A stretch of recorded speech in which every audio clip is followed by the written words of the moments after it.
الكريم. نهنئ صاحب العصر والزمان والمراجع الكرام حفظهم الله ورعاهم بعيد النصر الإلهي الميمون.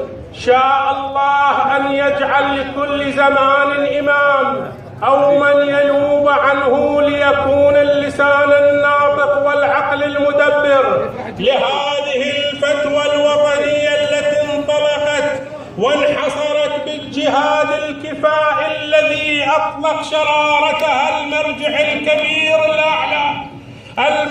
الكبير الأعلى آية الله العظمى السيد علي السيستاني أدام الله ظله الوارث الشريف، بعد أن أرادونا الطغاة ألا نكون، جعلنا الله نكون منتصرين بقدرة الله العلي القدير المقتدر وبمثابرة المجاهدين الأبطال. ارتفع صوت الحق.